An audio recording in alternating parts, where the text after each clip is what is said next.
Welcome to the Wake Up Dad Show. This is episode number 5. It's really where you got to step up and be a man. Until that point, you can be quite selfish and, worry about your own needs and wants.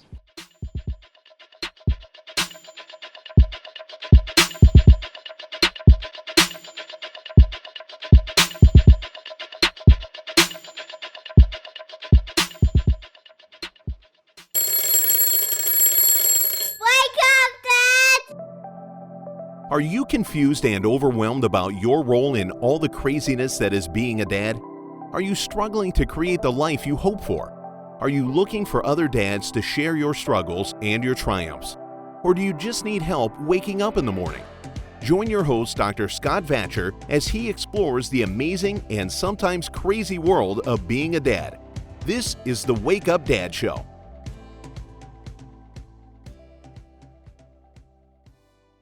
With me on the show today is Dr. Anthony Golle.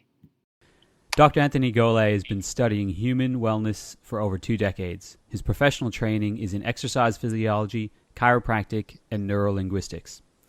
He's the CEO of Body Brilliant Wellness Center, founder and trainer at Firewalking Australia, and executive producer of the top health documentary Overfed and Undernourished that is receiving international acclaim. Dr. Anthony's desire for understanding human wellness was sparked only after he almost died from meningeal, how do you say that? Best at physical training, a national title for Tae Kwon Do and representing Australia at the World Championships Hawaiian Ironman. And has worked for Olympic athletes like, say it for me, Anthony?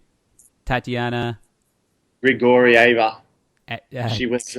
Who is she? She won a silver medal at the for pole vault. For pole vault. And she was on that show, Gladiators. She was one of the hot gladiators.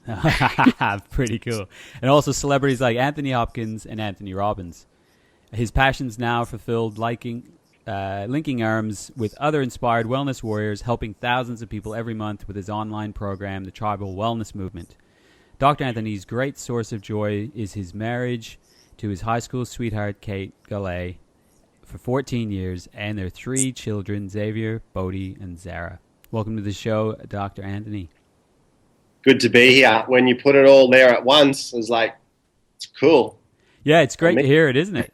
I was going to read it out, very professionally, and then have you introduce yourself a little bit afterwards. But I saw some words in there that I got a little tongue-tied. So thanks for helping me out there. Help a brother out. I like So, we got an intro there, and, if anyone knows Anthony, he is an all-or-none kind of guy. He's all in, and he gets stuff done. So let's start out by, tell us a little bit about your story becoming a dad.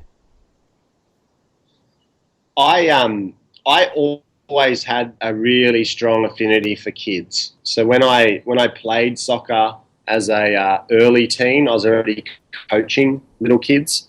My dad was a swim coach, and so I'd always help him. And I just always loved kids.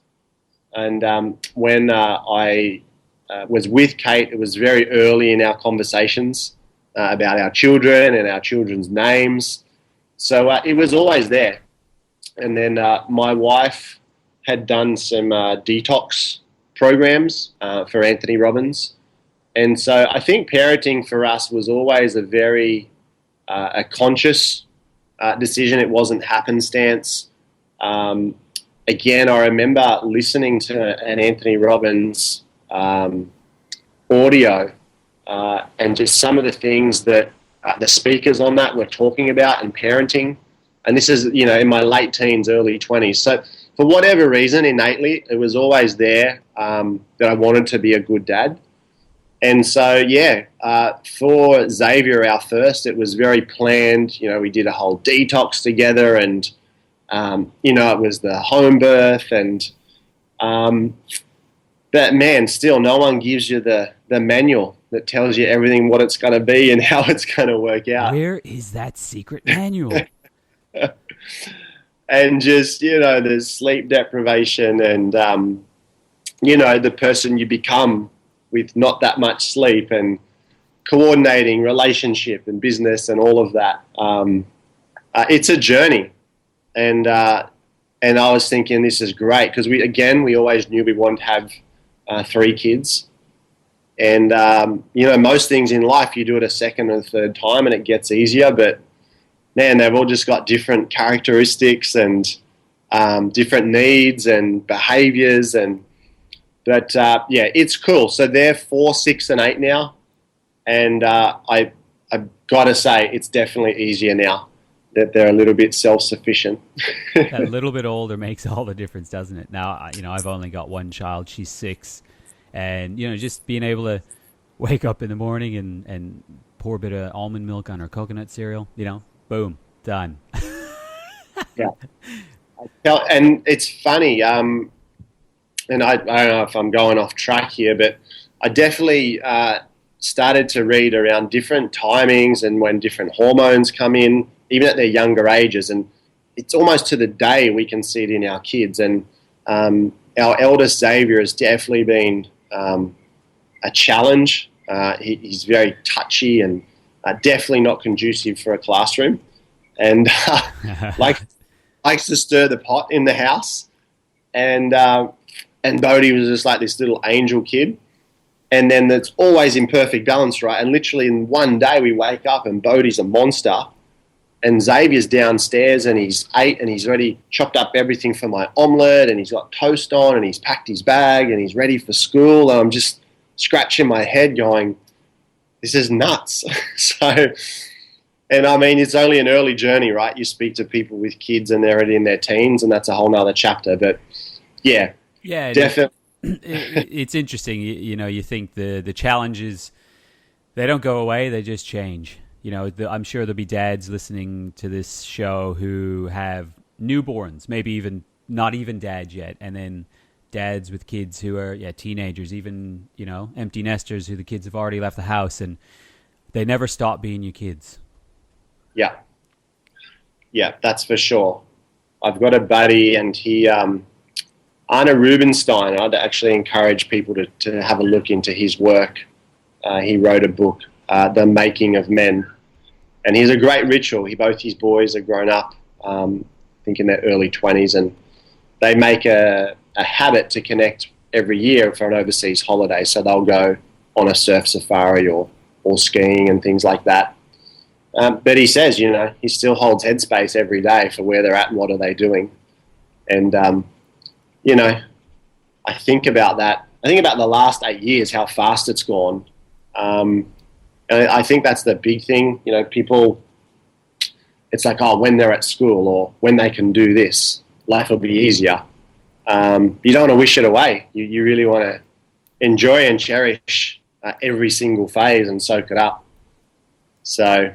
yeah, it's a real dichotomy, isn't it? Because, those, I don't know what you might call them, shit phases with the kids that, just the difficult phases, you think, I can't wait for this one to be over. But then when it's over, you're like, well, it's over. That's it. When does that next thing come along to experience again? So, it really is a dichotomy of trying to be in the moment, but knowing that it's not going to continue to be that way. Yeah, absolutely. So I'll put that book in the show notes page for anyone who's listening. Check out the show notes, and I will have the author and the name of that book on there for you. So this show is dedicated to dads, obviously, and dads, not just any dad, not those deadbeat dads that don't want to change, but dads who want more, dads who have fallen asleep, though, As we both know with young kids, it's really easy to sort of lose out on some perspective, about lose yourself, who you are as a man, as a dad, as a lover, as a person. And so I've created sort of the five categories or main areas that need to be addressed in what I call dadhood. And those are purpose, power, parenting, providing, and passion. So let's go back. Purpose means, the reason why you're here, your legacy, what you're going to leave behind. Power is all about optimal health, your exercise, your diet, etc., about taking control of your life. Parenting is pretty obvious, to be the best version of ourselves for our kids, our partners. Providing is all about, it's a bit of a stereotypical role as a dad to be the provider, but I think that's still the case in most families, and at least a partial situation where most dads are at least doing some of the providing. So I think that's an important one to look at, especially in the entrepreneurial world where there's so much more going on there. And then passion in our relationships, because again, as a dad with young kids in particular, but kids of any age, it's probably pretty easy to put passion on the back burner. So with those 5 Ps, which one would you like to talk about as far as struggle? Which one are you potentially struggling with the most now or in the past and have overcome?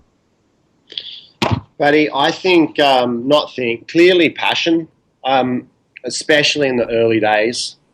Just the physicality of having another being in the house in between you, hanging off your partner's body parts that you want to be attached to. It's just, and I think it's really where you got to step up and be a man. Until that point, you can be quite selfish and worry about your own needs and wants, especially in that area. And then all of a sudden, it's like, gosh, you're not number one, out of necessity. And I think for me, really hard, really tough.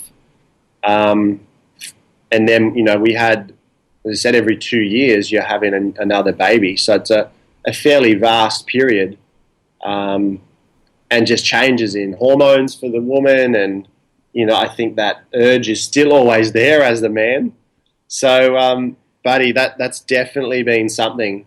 And I guess the communication around that as well. You don't want to come across to your wife and needy and what about me, which is very, very, very boyish. Poor me. Yeah. Absolutely. Yeah. I mean, you hit the nail on the head there with being attached to body parts that you want to be attached to, because, in particular, in that sort of holistic role of becoming, or being the best parents, a lot of women try and breastfeed. And, and what that means is there's a lot going on there for a long period of time, depending on how long you decide to breastfeed. Now, there's lots of reasons not to, and that's not the discussion I'm getting into here now, but it's more that idea of, you got to share. There's got to be some sharing going on now. You got to grow up and start doing that and being a man, like you said. Totally. And so, go ahead. And I think, as it gets older, there's routines and rituals and lessons to teach the children of how we roll as a family, and mummy and daddy need their cuddle times, and so it definitely gets easier. But again, when you go from young lovers and you kind of as the mood strikes, off you go, compared to having to really plan. And it's like, that's not how I want it. I just on spur of the moment stuff. And it's like, no, we can do it on that day because the kids are there and they're there, and that's all, I used to say to Kate, this is ridiculous. It's like all the stars have got to line up and the moon and just brush the things together. I'm like, so that honestly, that's it's probably been the struggle for sure. And interestingly, in it's almost the opposite in our relationship. I was the one trying to plan things, and my wife was, no, it's got to be spontaneous. The spontaneity is really, really important in this type of situation. And I was like, well, hello, that doesn't work so well sometimes either. So it's really interesting to get that balance between spontaneity and practicality. Yeah, absolutely. And go ahead. I think the slippery slope is just going, it's too hard, and going, oh, well, we'll just put that on hold, that aspect of our life. And I think, when there's not intimacy, it can easily become the friendship. And the one thing I learned from, I'm going to name drop again here, there's a guy named David Data who wrote a book, The Way of the Superior Man. And there's a chapter in there that really struck me. It's like you can have a friendship with anyone, but there's only one person, well, depending on beliefs and, connotations, but there's one person who you can have intimacy with. And so the defining factor of your partner is intimacy. And so if that's not there, as I said, I think it's a slippery slope to not work at it. But what came, just spontaneous and natural before, now it's like, gosh, we got to plan this. And like anything, if you don't put a plan in, then it's likely not to happen. So I think that's the challenge that can be the demise of some relationships come family units, to go, well, that's not important. I totally agree, and I don't know what the stats are, but they're phenomenal with divorce within the first few years of having a child. And I think that's probably one of the biggest reasons. Having a kid is stressful. There's a lot of extra things. I joke with people who've had kids recently and go, think back to before you had kids. Now, think, what did you do with all your time? Where did it go? There's so much time involved in raising kids and being a dad that you don't even realize where did all that extra time go before the kids were there. So it's a really important thing to make it work, to focus on that as a big one. I fully agree with you there. So I think we've sort of turned that around a little bit. My next question was going to be, I grew my kid to look at me as a superhero. I don't know if you do the same. But, your kids look up to you sometimes as being a superhero. Which of those 5 Ps, purpose, power, parenting, providing, or passion, do you feel is your superpower right now? Oh, gosh. Can I combine two? Sure. It's your show.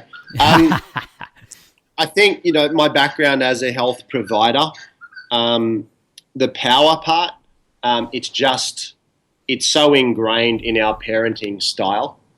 So definitely parenting with a strong splash of the power there.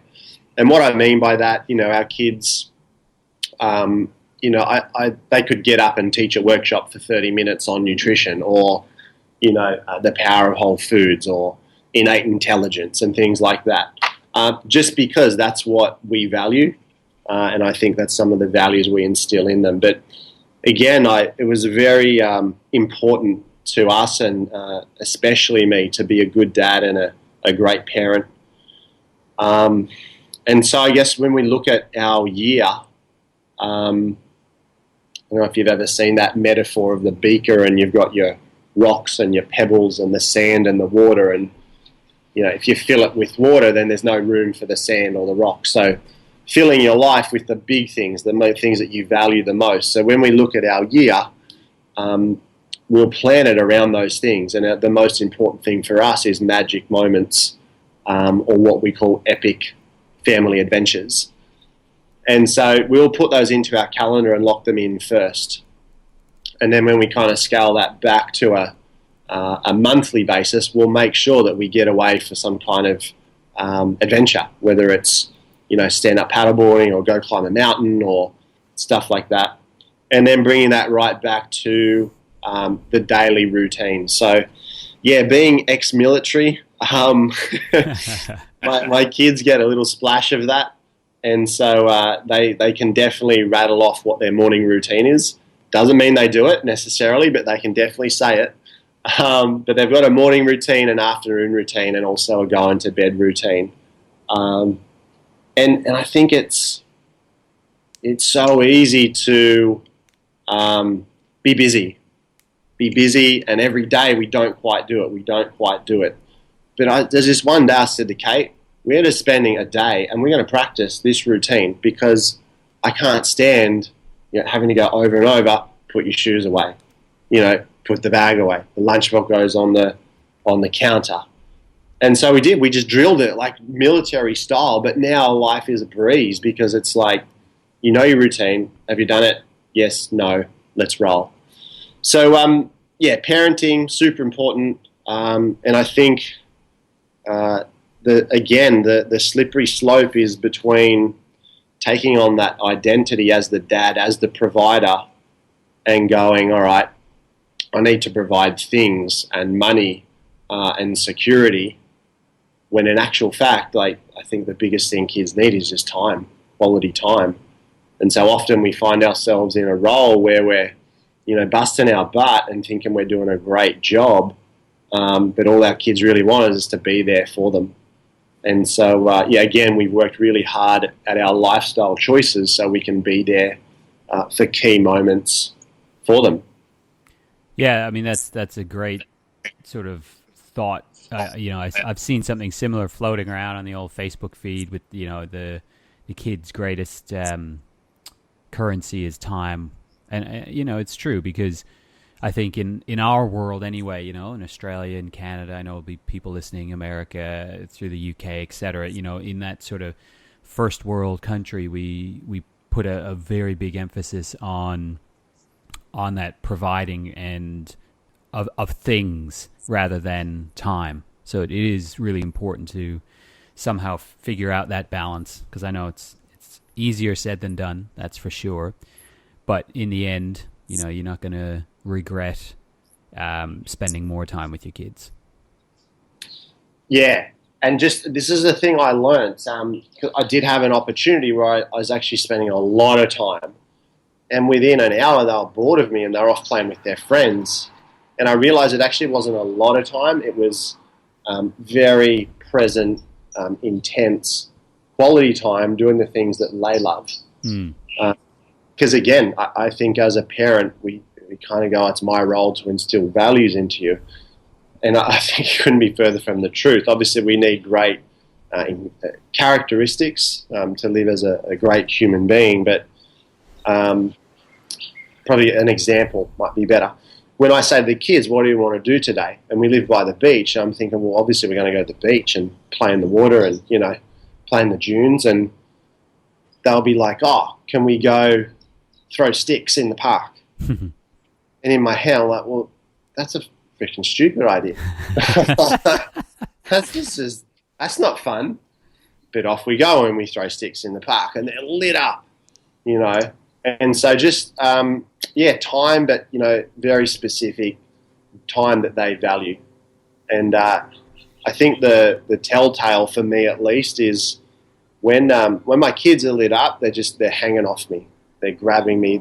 I love you, Dad. Oh, this is awesome, Dad. So they let you know.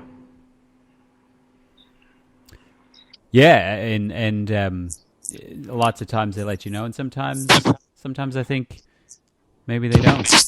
And that's just realizing that they're their own little person, just like we're our own people, and we all have our own thoughts and ideas. And surprisingly, at such a young age, sometimes your kid comes up with something like, where did that come from? Like, we never talk about that, or whatever the case is. But every individual person has their own set of experiences in life that give them who they turn into. Absolutely. So let's switch gears just a little bit there. I mean, we talked about setting up routine for kids. Do you have anything? Well, I know that you're doing something right now. We very briefly discussed it in the pre-show about having a daily routine for yourself as a dad, as a man, as an entrepreneur, etc., to get the best out of your day. Do you want to tell us about your 100-day challenge? Is that what you called it? Yeah. We had this discussion earlier, just us as professionals and becoming possibly stagnant in the thing that we were really passionate about. And I remember as a student, I would get up well before the sun and I would go through this routine of visualization and meditation and affirmations and listen to speakers and, do your vision board and all that stuff. And then it was probably a couple of years ago, I was just like, man, I feel really flat. But I look around and everything I ever wanted, it's there. And then it dawned on me, you've got it, but you don't have a next vision for where you want to be and what you want to do in the next 10 years. It's kind of like, you've reached the destination, but you feel flat because you're not growing. And then I thought, man, I've stopped doing the things that got me to become the person I am. And you're into a new chapter, a new phase of life. And one of the things you said there is about having a legacy. And so Yeah, I came across a book called The Miracle Morning by Hal Elrod, and he talks about an acronym called SAVERS, SAVERS. And I didn't learn anything new. That's the first thing I'll say about the book. But he just packages it so well and in stories that it's like, man, I really got to get back to doing this. And so the S is for silence. So to sit in silence, whether you meditate, pray, whatever it is. But it's really just about being still. The A is for affirmations. V is for visualization. E is for exercise. R is read. And S is for scribe, so to write or journal. And the great thing about it, there's the 6 things, and if you spend 10 minutes on each, that's a nice little hour package to start your day. Or if you're cranked and you just got to get going, you can still do at least a minute of each. And so it was just a cool little thing that I started following. And then in the past, consistency has probably been not a great character trait of mine. Like Scott said, I'm kind of all or nothing, but I'll do something full tilt and then run out of steam, and then it's like squirrel and get distracted. Move on to the next thing.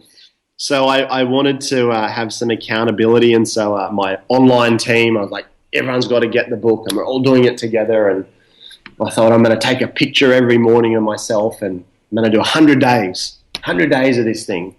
The book says 30 to change a habit. I'm going to do 100 because that's what the American Indians did.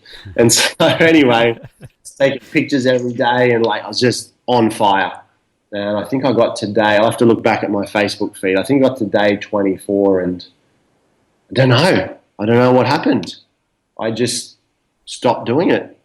And it's crazy because I was more productive, more lit up, a nicer person, more patient, a better husband, just by doing that and setting some intention for the day, getting good stuff into my mind. Traditionally, I can't stand stuff like meditation and yoga. I'd rather go lift something or kick something or rip something up. But definitely need that kind of yin to balance me.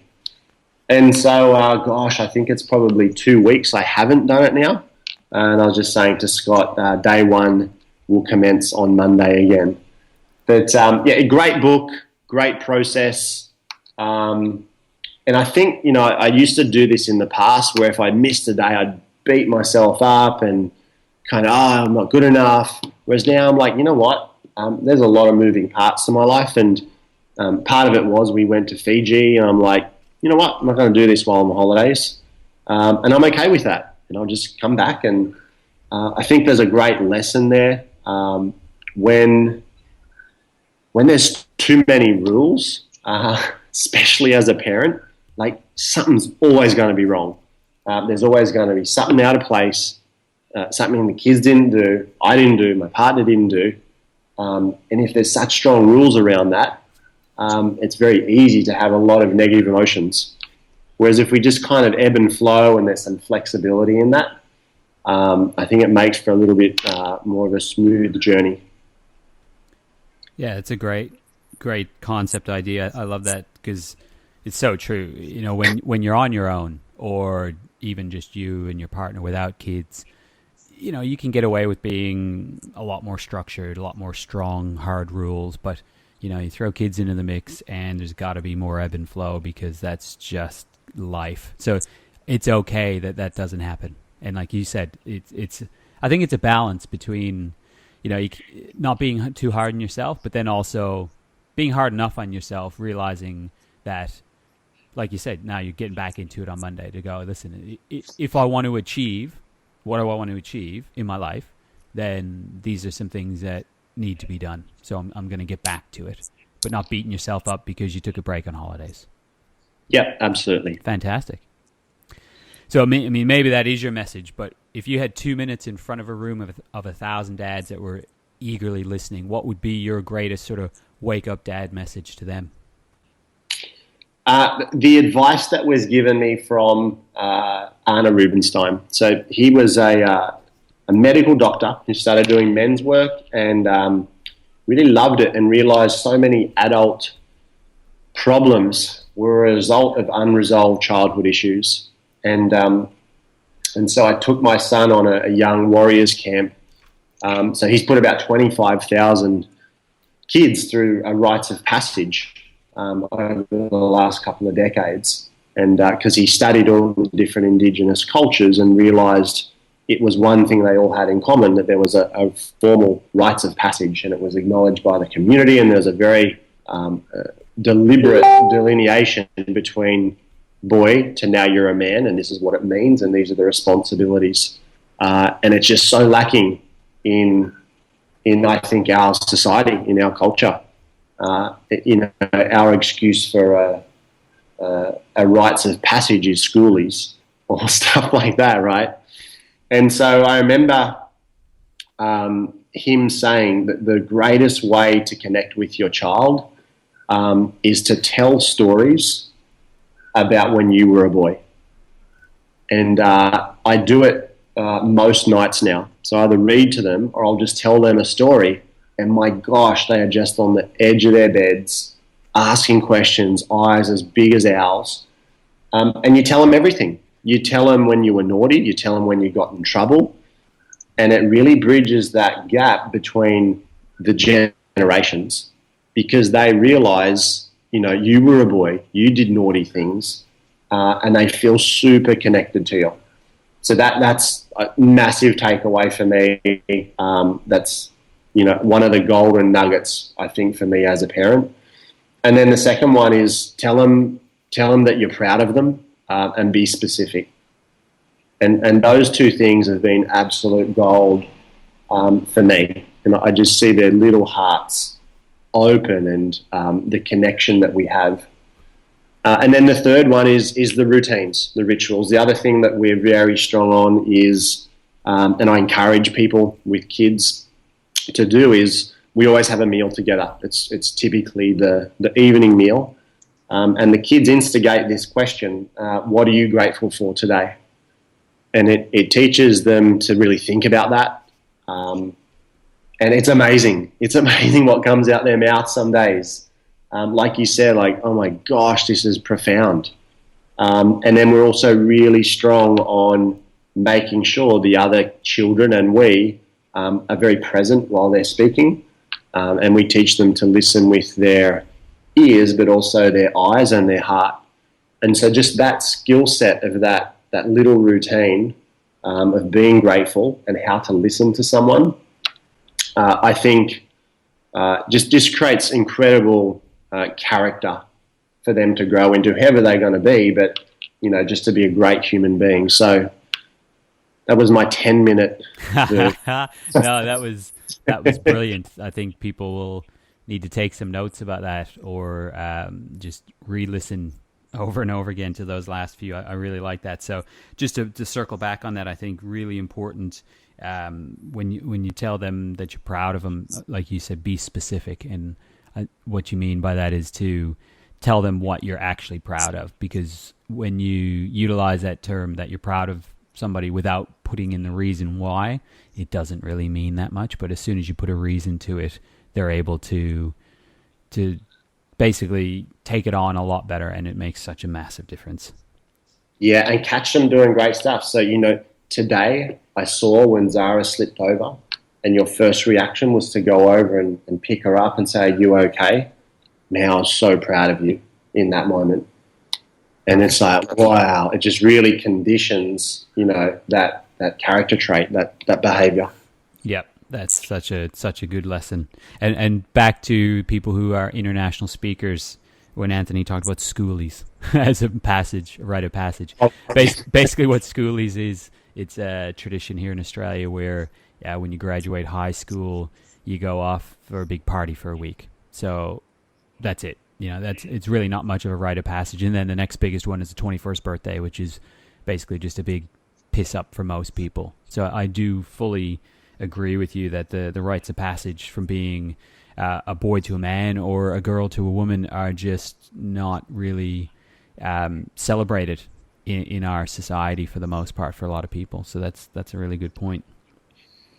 So Give me something. Dads love their gadgets, apps, books, games, exercise. What's something that you are just loving at the moment? I think I already gave all my good bits away. I'm loving more things. David Data's work was a game changer for me. I read that book every year because I think the habit or the initial instinct of us as guys often is the exact opposite of what we should do. And it was like this whole game of life as a man and having a feminine partner and us being masculine. To me, I used to describe it as a game that the goalposts are always moving. And I was like, business, got that, know how to do that. Sport, know how to do that. Kids, know how to do that. But the whole dynamic of a relationship, until I read this book, and it started to explain the masculine and feminine and the polarity between the two, and how a man needs purpose and they need the drive, and they don't want a partner that has that, because otherwise you create that depolarization. So David Data's stuff, I definitely love. As far as routines, for me at the moment, it's not an app or anything. I actually just love getting into nature. And we're very fortunate here. Right out the front of our house, there's a huge pod of dolphins that surfs every day. And so I go out there on the stand-up paddle and just, as foo-foo as it sounds, connect with them. But the whales are coming through, and the whales, as they come through, the dolphins have been surfing on them. And God, if you want to check this out, please have a look at my Facebook page, because these whales come up, and I nearly got knocked off my board the other day. But I just have this overwhelming sense of just observing them and being in flow. And I look at them and go, they just cruise. They don't have to be anywhere or do anything. They just going through life.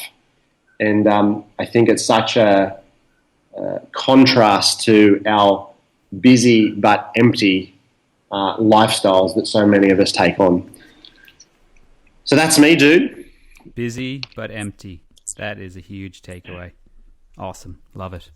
So you mentioned your Facebook page. Give us a little bit of contact details. How can people get in touch with you if they want to learn more? Basically, from you, about your, we didn't really get too much into it, but if you want to give your 1 minute spiel on what your tribal wellness movement is so people can understand that if they do want to get in touch with you about it. Yeah, sure. I do have a public profile, which is Dr. Anthony Golle. I never use it. Don't go to that one. Just my name, Anthony Golle. Connect through that. I mentioned earlier about just, being conscious that what we provide, in contrast to parenting, can be a slippery slope because we want to provide for our kids and we do business a lot. And so I was just looking at some of the voids in society and our health statistics and how quickly they're going downhill of cancer and diabetes and heart disease and all of that. And then also how much people use technology. Most people live on social media, Facebook, Instagram, things like that, and just saw a way to meet the two. And so we created an online wellness program where people have eating guides and exercise programs and base nutritional whole foods. And I put this together with over 300 people across the world, naturopaths, chiropractors, medical doctors, health coaches, personal trainers.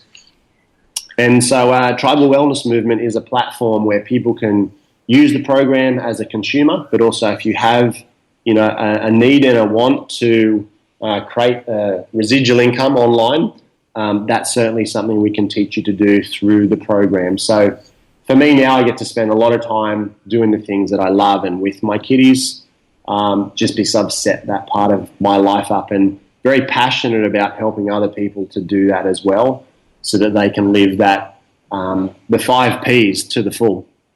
Fantastic. So thanks again, Dr. Anthony Golle, for that awesome discussion. Guys, go ahead and check out the website, www.thewakeupdadshow.com. Go to iTunes, give us a rating so we can reach more dads like you. And my email is drscott@thewakeupdadshow.com if you want to throw me a line, ask me any questions about anything. So thanks again, Dr. Anthony. Thank you, buddy. Really love what you stand for, love the message, and we need more of it. Do you want to know more about the Wake Up Dad movement? Go to www.thewakeupdadshow.com to download any and all past issues of the show, claim your free gift, or to directly ask Dr. Scott any questions you have. Continue the conversation on the Facebook group Wake Up Dad. Share this podcast with other dads on iTunes or Google Play. Make sure to subscribe to the show and give us a rating so we can reach more dads. And dads, one last thing. Wake up!